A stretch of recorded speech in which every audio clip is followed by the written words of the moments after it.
Aethuran Dark Saga is a dark fantasy audio drama.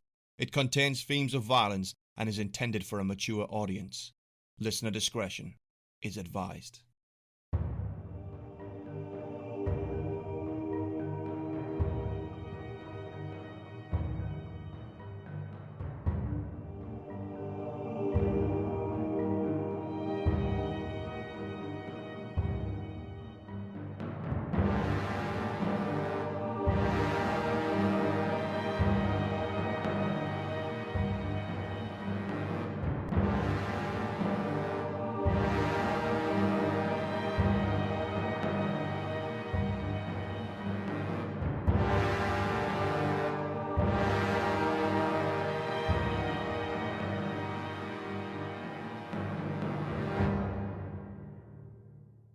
Chapter 1, Part 4.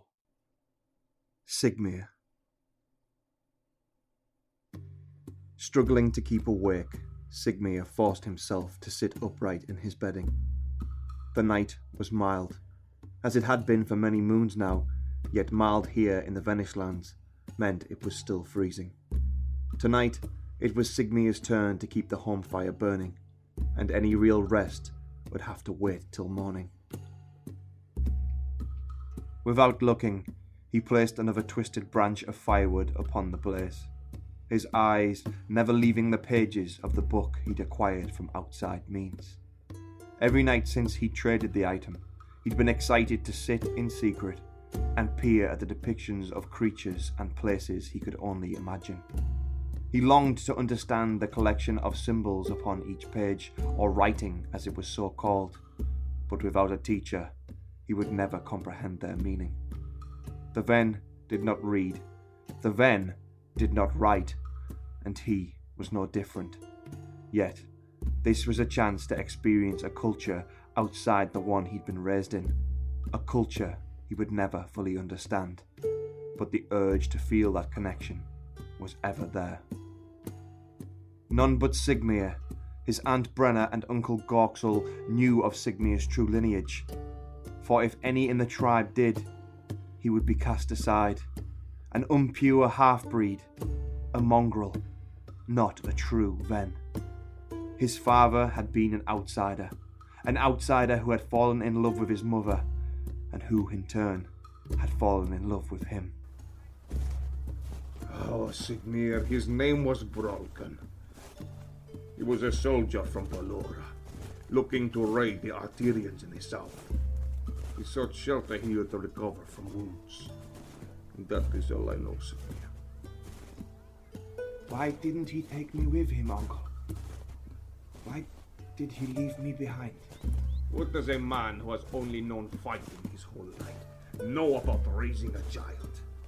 Ah, about as much as you know about trading, Sigmir. Me and your auntie persuaded him to let us raise you. Not all men are good fathers, Sigmir. He was not keen at first, I will admit, but I had just lost my sister. I was not willing to lose my nephew as well.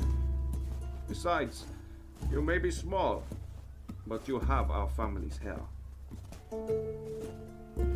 How could he leave me? He loved my mother. He should love me as well. I was his son. He had often wondered about his mother, and Gorksel would always speak of his sister as a beautiful, strong and proud woman, as fierce as the northern winds.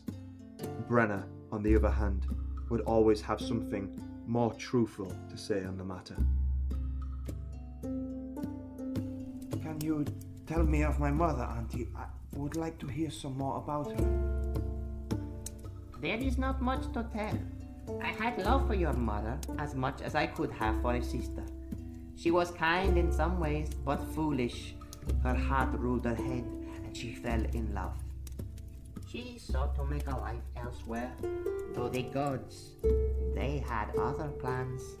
Do you think that the gods punished her for loving an outsider?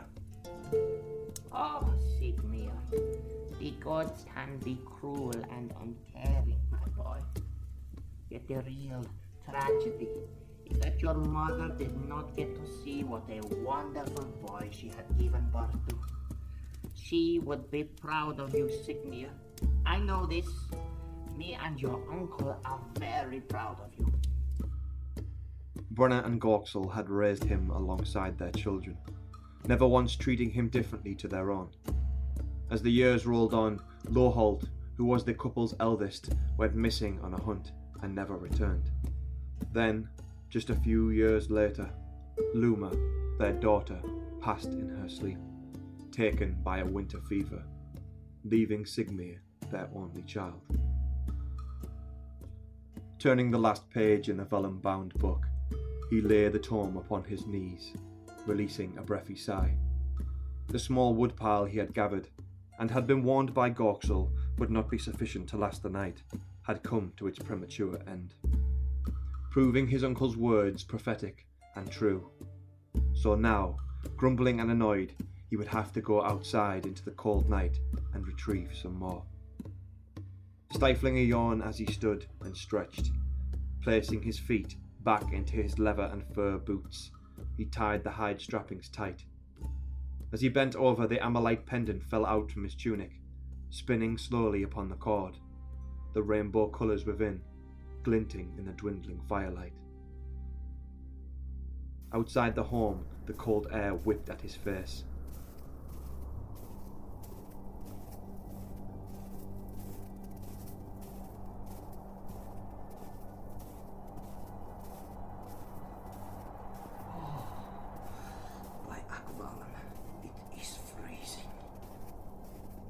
Walking quickly around the home, his concentration lax as he brooded deeply upon the welfare of his mother's soul. He stared up at the night sky, intent on giving a prayer to Colleen, the goddess who presided over the Shadowlands. The night was clear, with very few clouds blocking the view of the stars, the flickering blue orbs floating in a sea of darkness. The Ven believed the gathering of stars showed the way to the afterlife, a place where their ancestors lived out an eternity of feasting, hunting and dancing, as well as any joyous delight one could hope for. Sigmir took great comfort in knowing his mother was there, yet another part of him felt otherwise. Old Sandvik, a man openly mocked for his belief amongst the tribes, spoke to Sigmir often on the subject. I do not believe in the gods, Sigmir. Varenhur, Yindoskalin. Bah! Into the fire with the rest of them as well. These are just stories. Where is Varenhur when the young die in winter? Where was Yindos when the men of Belora came to burn our homes and destroyed Anshari? Where is Ekvalen when... Well, you see my point. No, the stars are other worlds, young one. Worlds just like this one. It is a shame that most of you will never understand the truth of it. Although many others thought Sandvik mad to question the gods, Sigmir saw sense in his thinking, though he would never tell anyone besides Sandvik himself. Maybe it was because he had outsider blood that he was so quick to blaspheme against the Venish pantheon. Or was it that same blood which gave him the outlander's perspective, easy to see past the needless traditions which served only to segregate the Ven from the outside world, a world which Sigmir secretly yearned to know.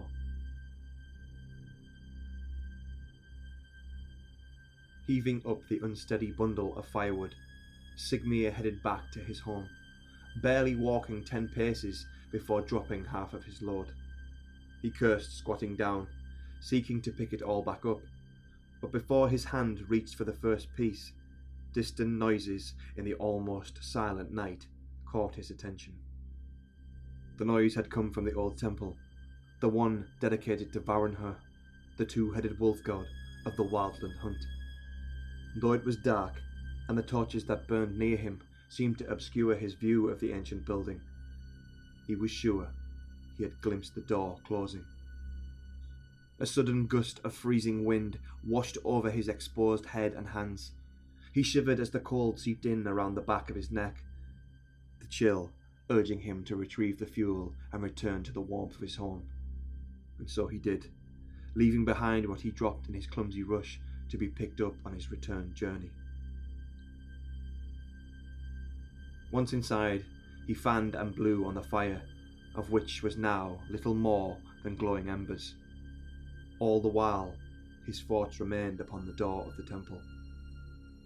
There should be no one coming or going from that place at night. None but Argvalin's priests worshipped at night, and the faithful would not be within the village. After all, the temple dedicated to the Moon King was in the grove north and west of here. No, something was off, and his curious nature would not let it go. The outsiders! Of course, he thought. The man and woman, those two outlanders. They were around the temple earlier. But why?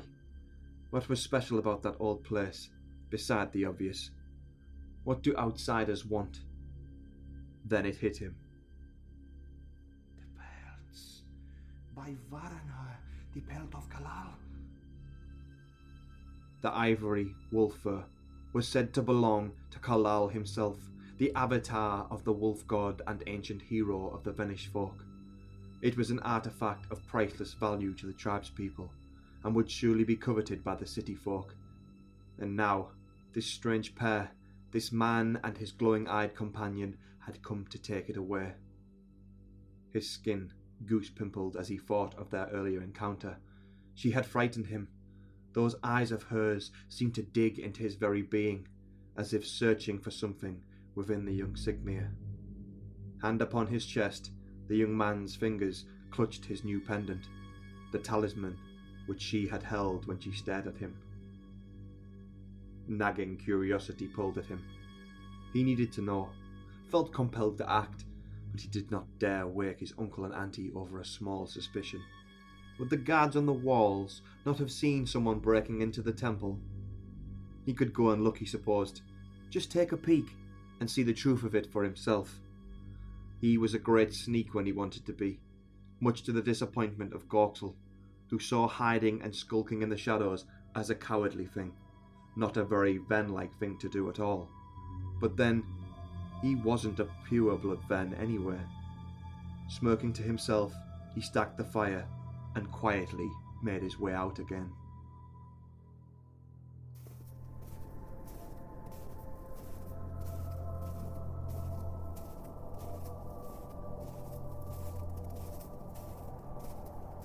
Sigmir made his way towards the temple, hiding out of sight of the warriors who guarded the village at night, though he had not heard nor seen any of them patrolling around the wooden palisade. Yet he still did his best to remain unseen. Approaching the ornately cut stone walls of the temple, with its carved wolf paws and depictions of the dual-headed wolf god Varanhar, he crouched low outside its door, leaning into and pressing his ear to the oak in hopes of hearing something from inside.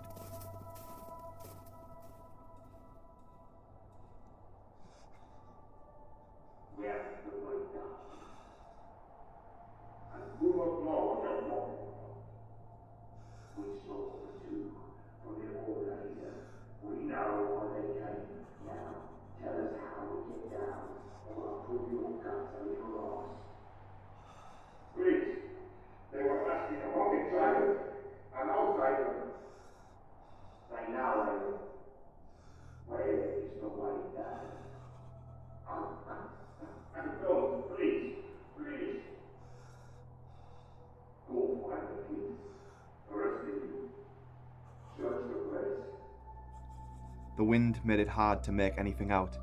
He could hear the muffled voices and some commotion within. Covering his ear and closing his eyes in an attempt to hear more, he had only a moment before the bolt slid from the inner lock and the hinges began to creak.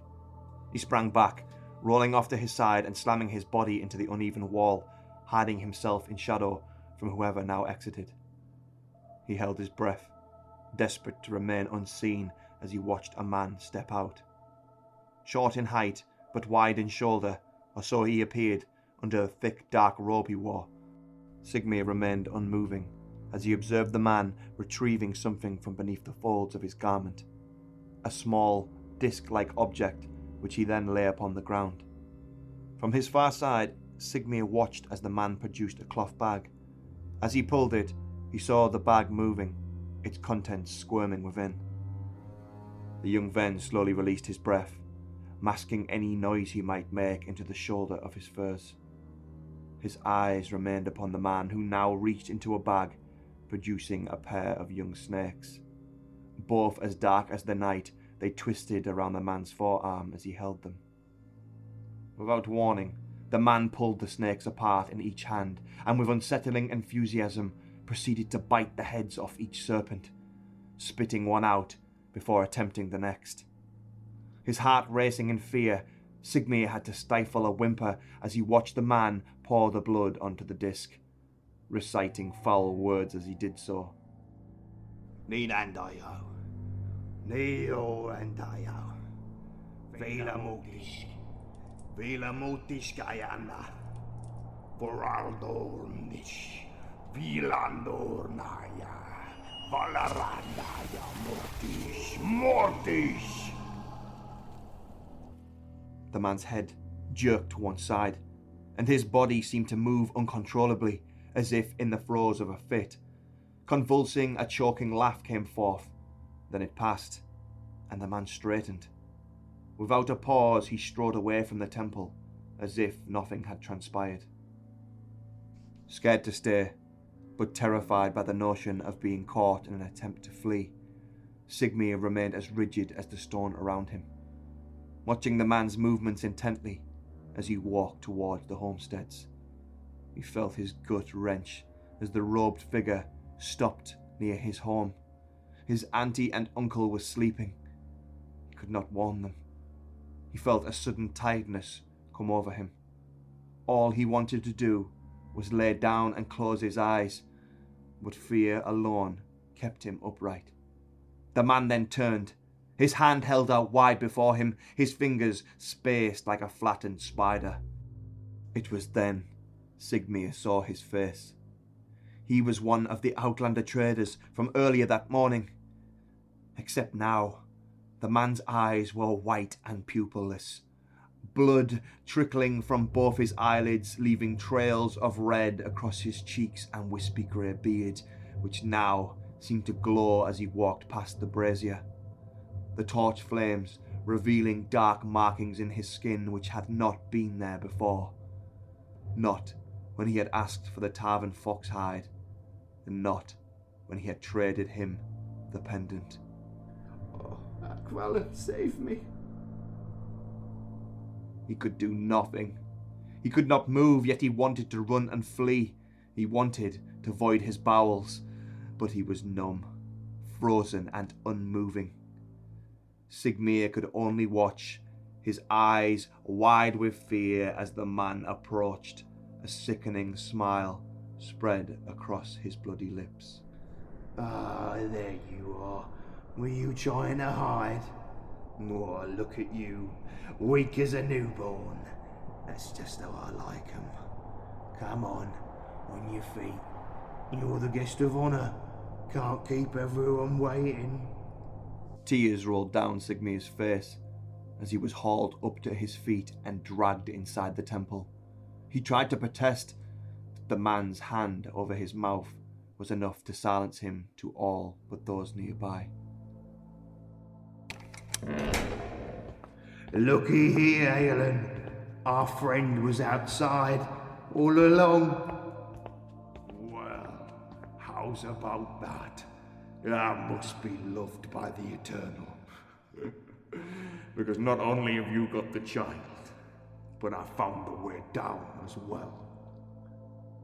One of the 8 there present kicked over an idol to the wolf god and then followed up with the altar it rested upon, the stone objects shattering into pieces as they hit the ground.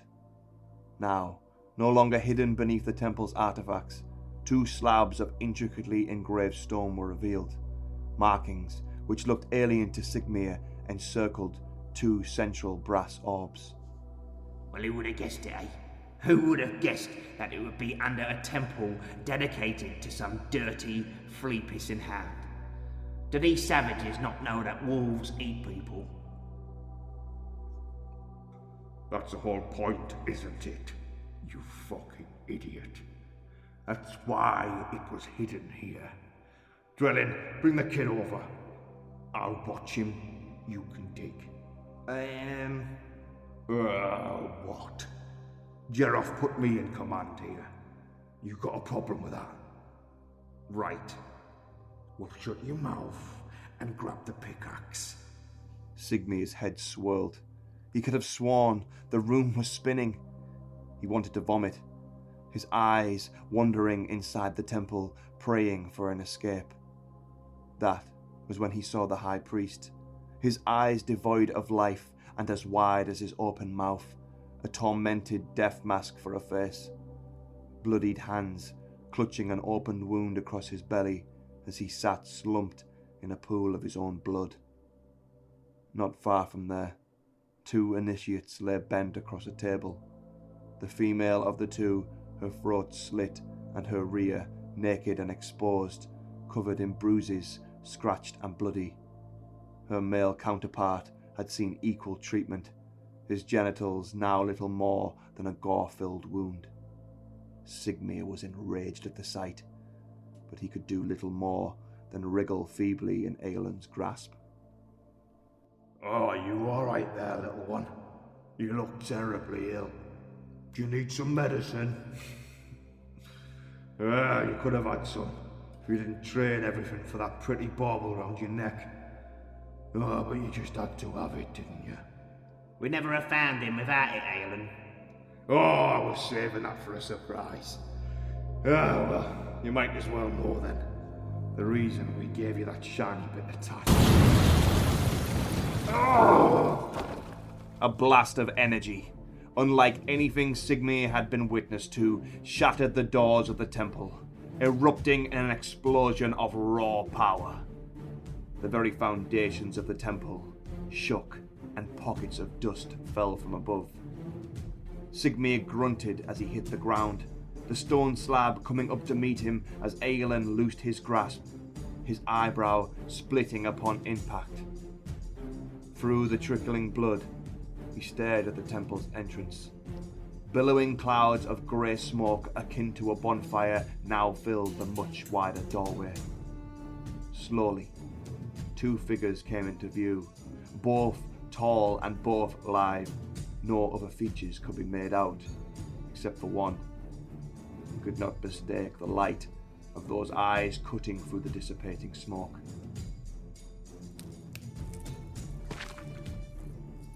Don't just stand there. They're here to stop us. Bring me the horse, shiny eyes. On they came, stepping over the remains of the door and the rubble that had been brought down with it.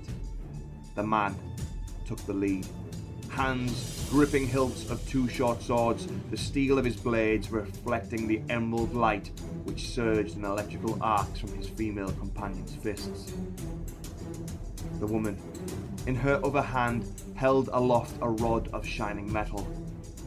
Though he could not be sure of it, Sigmir thought it looked to be made of silver. The cultists, ordered forth by their leader Aelin, came upon the pair like hungry wolves. But before the closest 2 could even close the gap, a surge of lightning tore through them both, their blood misting in the air evaporated by the immense power, scattering their burnt corpses in several directions. The male warrior, not fazed by his companion's attack, leapt over the corpses, his hands a whirl of blades. First, he parried a dagger meant for his gut from one attacker, and a wild slash then from the other. In response, he struck back, taking one of their arms off at the elbow and dishing out a low thrust, skewering his abdomen, blade slicing through the dark robes. The 3 others stopped in their tracks. Rather than advance, they came to stand beside their leader, Aelin, who had now plucked Sigmir up from the floor. The young Ven felt the cold edge of a blade pressing against his throat, the emerald in the weapon's pommel glinting out of the corner of his eye. Move aside, or I'll open his throat. I don't need him alive. Then why isn't he dead already? Come now. You know full well we won't let you leave this place. It makes no difference if you kill me. You know what's happening here. Let him go. Aethuran removed the dagger from Sigmyr's throat, waving it around in a shooing gesture. Make way for us now! Sigmyr watched as the warrior stepped back, but his movement was a mere distraction, for from behind, the fiery-haired woman thrust a silver rod into the air, and as she did so, it melted like ice thrown into a forge, trickling down her arm for a brief moment before all trace of the item was gone. He felt the heat before he even heard the scream. Aethuran fell back, letting go of Sigmyr, who then in turn fell forward. Bracing himself for a second impact, the young Ven was surprised when instead he fell into the waiting arms of the man. Turning his head to look up at him, only to see 3 small bolts of energy race by, the scent of burning flesh following in their wake. We saw you leave. We didn't. Aethuran knelt upon the ground, rocking in pain, his hand gripping a stump of smoking bone and burnt flesh. The dagger he'd held at Sigmyr's throat had turned white hot, taking with it the cultist's hand as the weapon melted, the sizable emerald from its pommel sitting atop a pool of quickly cooling metal and bubbling gore. Thank you, Outlander. You are welcome. Are you okay? I feel very weak. Kriya, is there anything you can do for him? The woman strode over, and with a fast movement tore the emerald pendant from his neck. Within seconds, he began to breathe easier.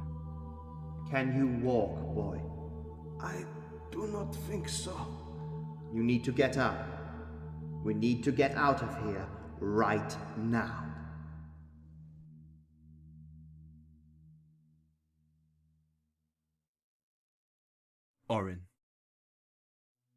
Orin rubbed the back of his arms, embracing himself in an attempt to ward off the chill of the night air.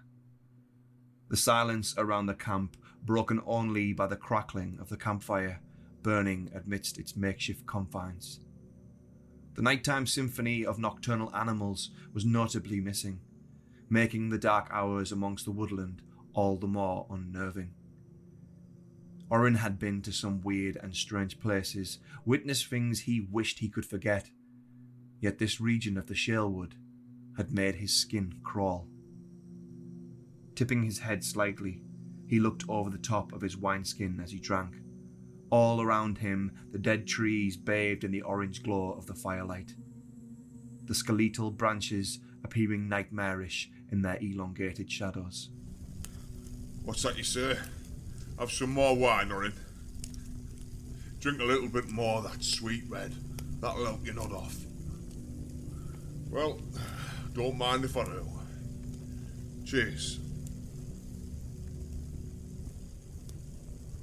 I would love to know how you two got off to sleep so easy. The 2 young men he'd met earlier that morning, Edic and Los, both had promptly fallen asleep not long after nightfall, their bellies full with the rabbit they'd caught, as well as perhaps a little too much of Orin's wine.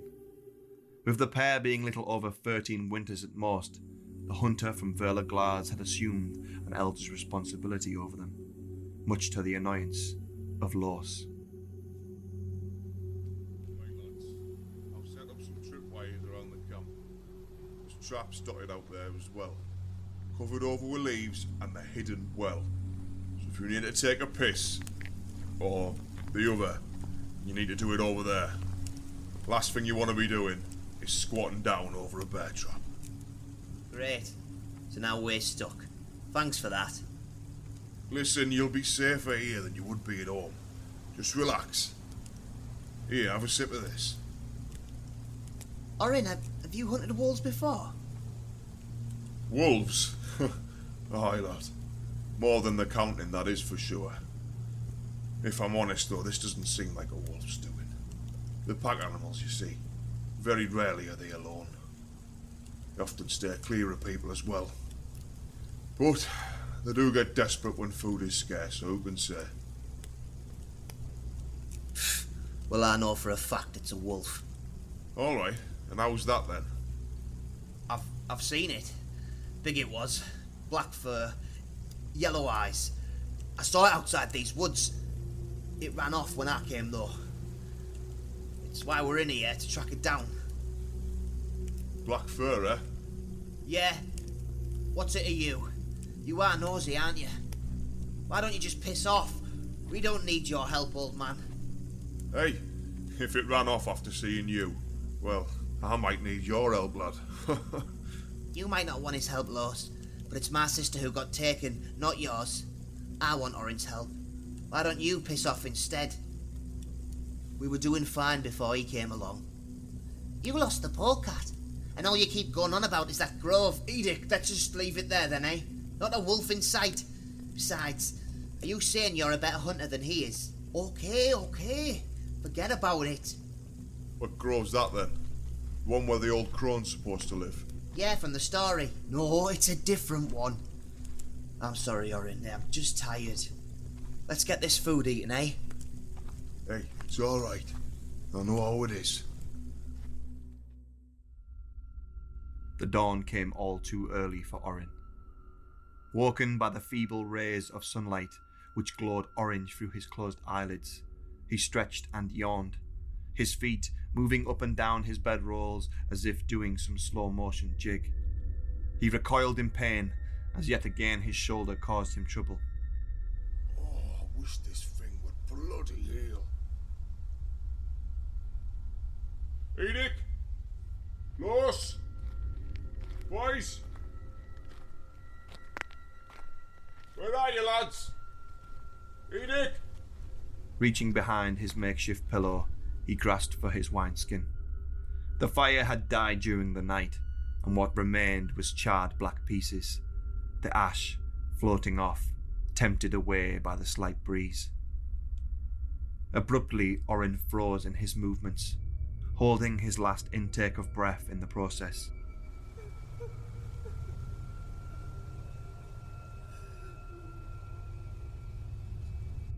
Crying. Or the wind, maybe? No. That was crying, he thought. Clambering to his feet, he looked around for the source. It was only then he noticed the boys were gone, but their bedding, as well as their gear, remained untaken. He turned around searching, yet in each direction he could see nothing but empty forest splintering the grey, cloudy sky. Edic! Los! Boys! Orin became worried. With his call remaining unanswered, he uncorked his wineskin and looked for the obvious exit. The ground was frozen solid, so no footfalls could be seen. No disturbance or path through the leaves. Odd, he thought. Hand on head, he turned again, mind awash with questions. Calling out one final time to no response, he reassured himself that the pair must have gone to check their snares again. Then, the sobbing came on once more. He quickly gathered his things and unpacked his bow, tying his quiver off at his waist. Arrow nocked and fingers upon his bowstring, he stalked, heading out towards the direction of the crying. The morning mist was low and thick, hiding his boots and obscuring the ground beneath him, as the roots of trees twisted up and out from the earth, making his movements uncomfortable and treacherous at best. He tried to see ahead, but the hundreds of trees obscured his view, their trunks dark in the poorly lit conditions of the late dawn. With the fog damp upon his face and beard, the slight breeze which whipped by felt much colder.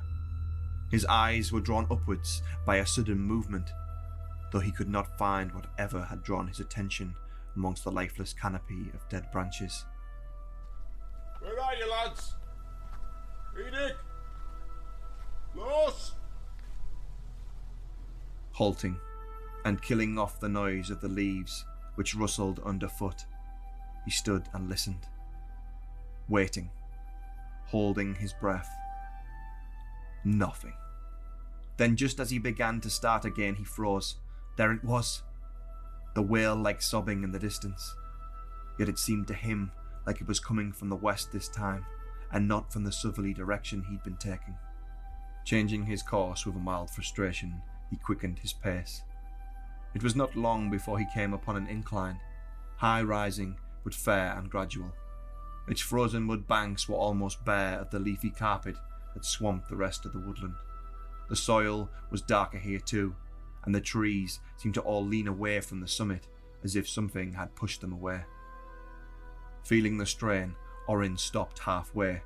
Tired from carrying the full weight of his belongings, he leant against a nearby tree, caught his breath back. You're getting too old for this, you old bugger. Once atop the incline, Orin found he was now looking down a slope 3 times the height of which he'd already climbed. From this vantage point, he had a clear view out across the forest canopy. From here, to his east, he could see the full breadth of Eastwold, with the rest of the Sherwood stretching forth towards the mountain range known as Hadagar's Teeth. The dark, leafless patch he now stood in, fading out to green and lush, more like the Sherwood he remembered. Shocked at how much he could see, he looked further out west and glimpsed the coastline where the edge of Arn met the shattered Mouse Sea. He wondered if he looked back would he be able to spot Vela Glas, but he could not see into the bowl-like valley of his home settlement. Then the sobbing came again, snapping him out of his awe-inspired stupor, and so, looking for a way down to plan his descent, he saw what looked like a deer or bear run, winding from below him and past the wooden bridge. Looking further, he could see a gap in the woodland, a singular wide tree roughly central in a circle of stones. He could not quite make it all out from here, but he concluded this was the grove he'd heard so much about. Making his way down, Orin found the descent far easier than expected, and was even comfortable enough to jog down the last quarter. Ahead of him now lay the bridge. Its rough-hewn logs looked almost fresh in comparison to the rotting trees surrounding it. Hey, Nick. Whoa.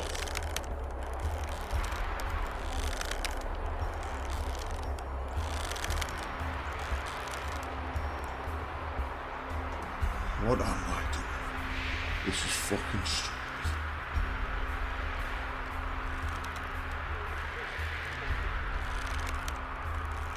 Are you alright? It's Orin. Call out to me if you need help.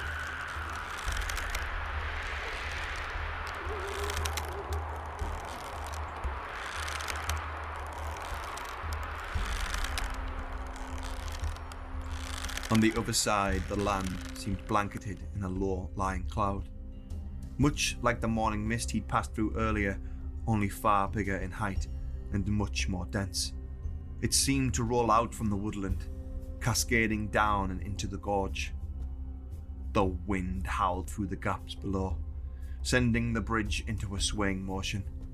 Orin gripped the parallel ropes which ran the length of the bridge and gritted his teeth, pushing onwards. 3/4 of the way across, a low boom of thunder echoed within the gorge, forcing him onward with haste. The sense of danger was overwhelming. Go on ahead, into the zero visibility of the dead woodland, or remain here and fall victim to the elements. He pushed on. Better to be off the bridge when the lightning strikes, he thought, yet it never came. In his haste, he sprang forth, clearing the steps that led down from the bridge onto the muddy ground, nearly rolling over in the process. If the woodland he travelled through previously seemed devoid of life, then where he now tread made it seem a veritable utopia in comparison.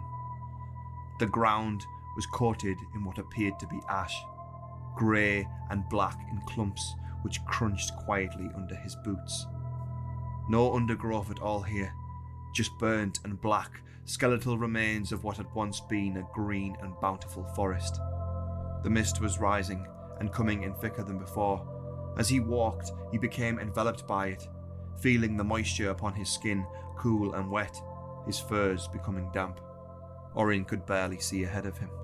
More than a few times he had nearly walked headfirst into a tree and stepped onto fallen ones without knowing, nearly tumbling in his footing. Against his better nature, he returned his bow to its casing. Better to have both hands free to break his fall, he thought. The fear gripped him, yet he continued on. He even questioned his actions himself, but felt a strong urge to continue towards the sound of the crying ahead of him. He'd been walking for a short while before the mist began to ease off, lifting away gradually from all around him.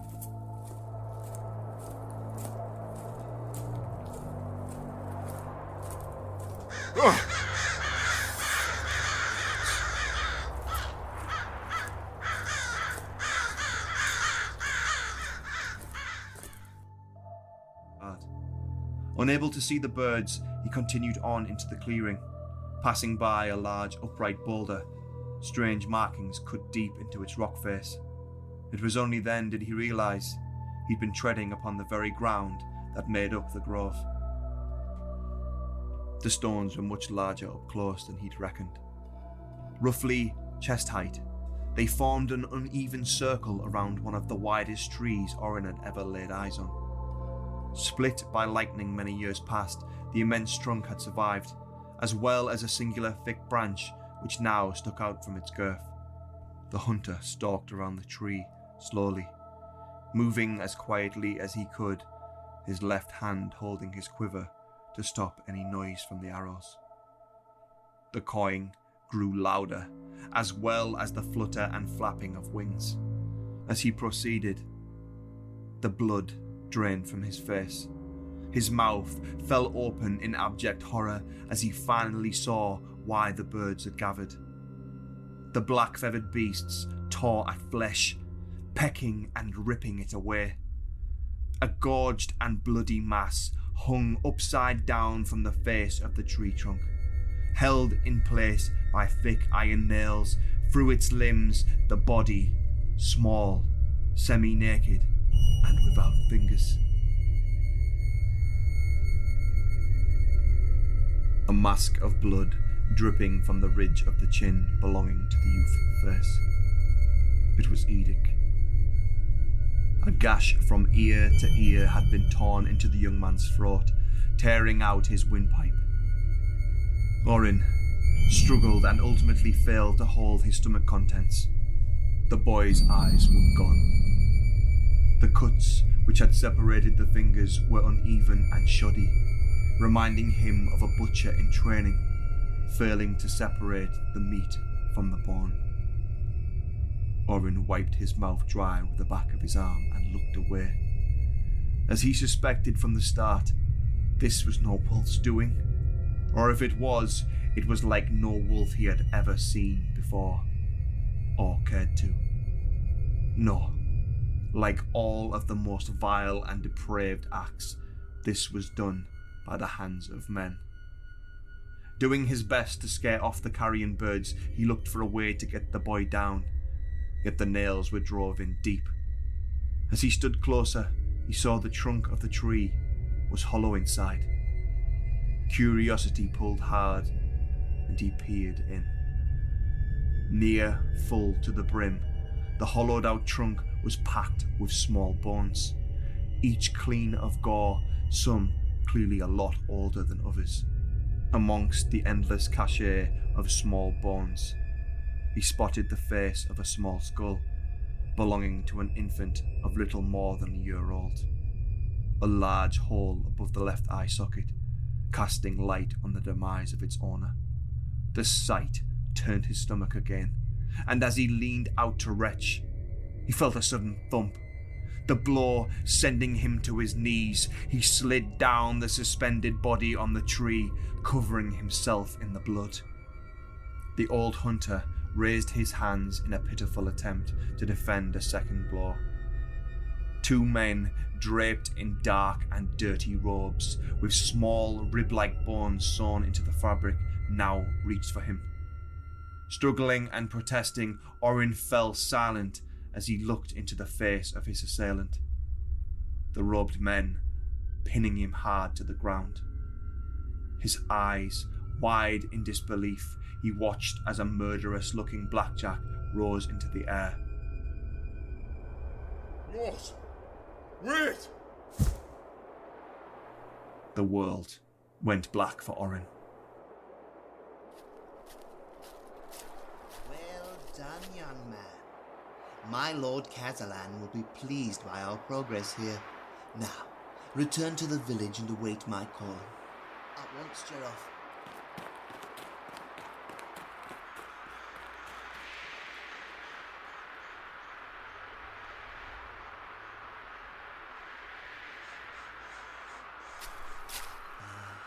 A great future awaits that one.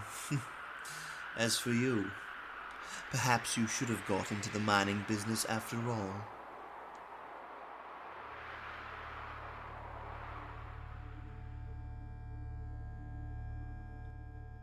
That was Chapter 1, Part 4 of Aethuran Dark Saga.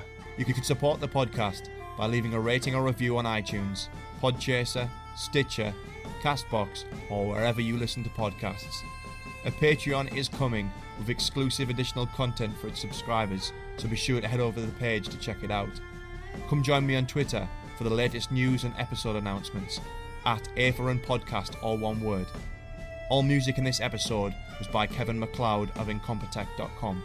Kevin also has a Patreon, so please follow the links in the show notes to support him. Thanks for listening. All music licensed under Creative Commons Attribution 3.0.